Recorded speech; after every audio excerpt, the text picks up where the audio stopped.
JOA मामले पर, क्योंकि सुप्रीम कोर्ट ने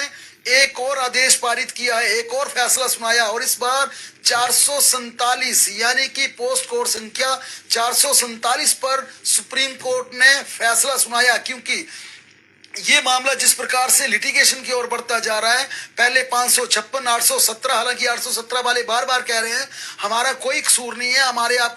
रिजल्ट डिक्लेयर कर दीजिए, हमें आप नियुक्ति पत्र दे दीजिए, बिना वजह से हमें लटकाया। लेकिन जिस प्रकार से सरकार ने सही ढंग से इस मामले को ना हाई कोर्ट में उठाया है, ना ही सरकार आगे इस पर एक अच्छी कार्रवाई कर पा रही है, इसी कारण ये मामला इस तरह लटक चुका है कि अब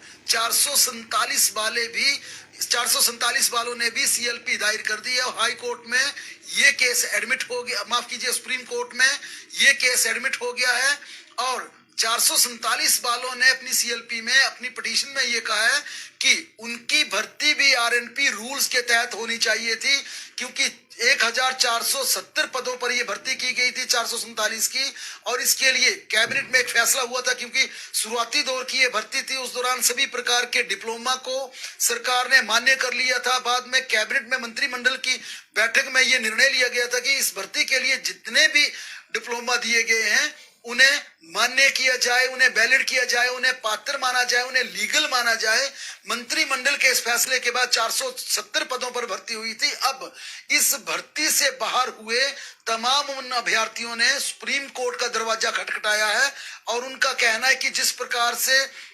सरकार ने फैसला लिया, जिस प्रकार से सरकार ने उन्हें नजरअंदाज किया, सरकार ने हर तरह के डिप्लोमों को अनुमति दे दी, कैबिनेट में उस फैसले को मान्य कर दिया। और इसी तरह से जब दूसरी भर्तियों के मामले सुप्रीम कोर्ट में गए, हाई कोर्ट में गए, तो हाई कोर्ट में ये कहा था कि जिस प्रकार से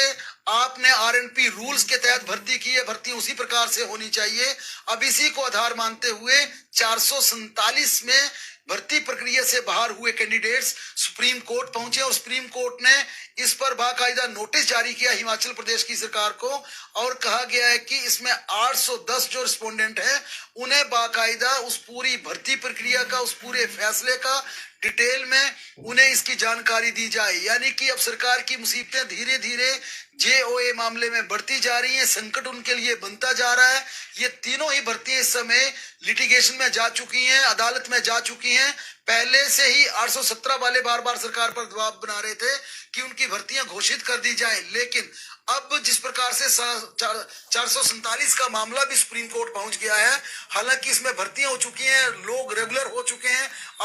2018 में 1417 पदों पर यह भर्ती हुई थी, और इन्हें अब कॉन्ट्रैक्ट पर भर्ती के बाद ये लोग रेगुलर भी हो चुके हैं। लेकिन इस भर्ती से बाहर हुए तमाम लोग अब ये गुहार लगा रहे हैं कि उन्हें न्याय दिया जाए, उन्हें कम से कम अदालत में उन्होंने ये दरवाजा खटखटाया है कि आरएनपी रूल्स के तहत भर्तियां की जाए। और यहाँ पर पेच जो है वो डिप्लोमा को लेकर है। डिप्लोमा क्या सरकारी डिप्लोमा था या निजी किसी कंप्यूटर का डिप्लोमा था, किसी